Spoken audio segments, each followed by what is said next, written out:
안녕하세요. 내 변호사 박 변호사 박주연 변호사입니다. 지난 영상에서는 상속 포기와 한정 승인에 대해서 알아보았습니다. 오늘은 상속재산 파산에 대해서 준비해 보았습니다.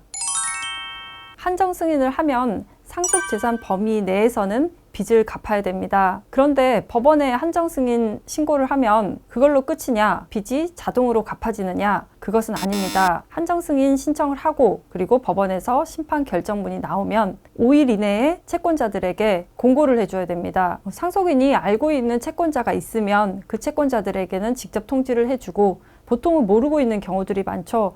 그렇기 때문에 신문에 2개월 동안 공고를 해줘야 됩니다. 그럼 또 공고를 하면 끝이냐? 그것은 아닙니다. 현실적으로 변제를 해줘야 되죠. 그렇기 때문에 이 공고 기간에 파악된 채권자들별로 이 배당표를 만들어서 공평하게 배당을 해줘야 됩니다. 이것이 임의 배당인데요. 만약에 금융재산 같은 재산만 있으면은 채권자들별로 나누어서 돈으로 주면 되니까 굉장히 간단하죠. 그래서 직접 하셔도 문제가 없습니다.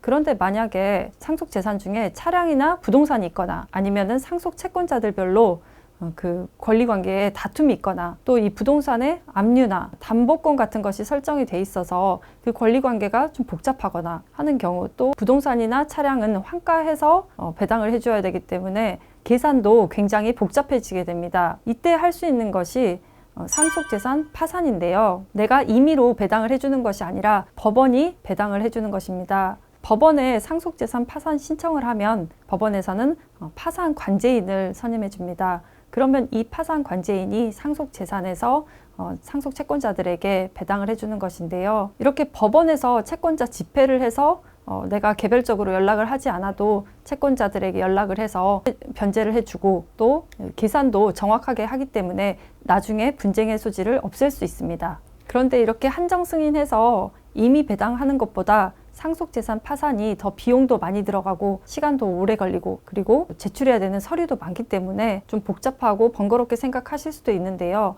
나중에 상속 채권자들로부터 손해배상 청구 같은 그런 분쟁의 소지를 없애기 위해서는 이 상속재산 파산도 충분히 활용해 보면 좋을 것 같습니다. 그렇지만 한정 승인 임의 배당과 상속재산 파산 어느 것이 일률적으로 더 낫다 이렇게 얘기를 하기는 어렵고 이 상속재산의 종류 그리고 채권자 수, 권리관계, 그다음에 상속재산 규모 이런 것들을 전부 다 고려해서 선택하면 되겠습니다. 그럼 다음 영상에서 뵙겠습니다. 감사합니다.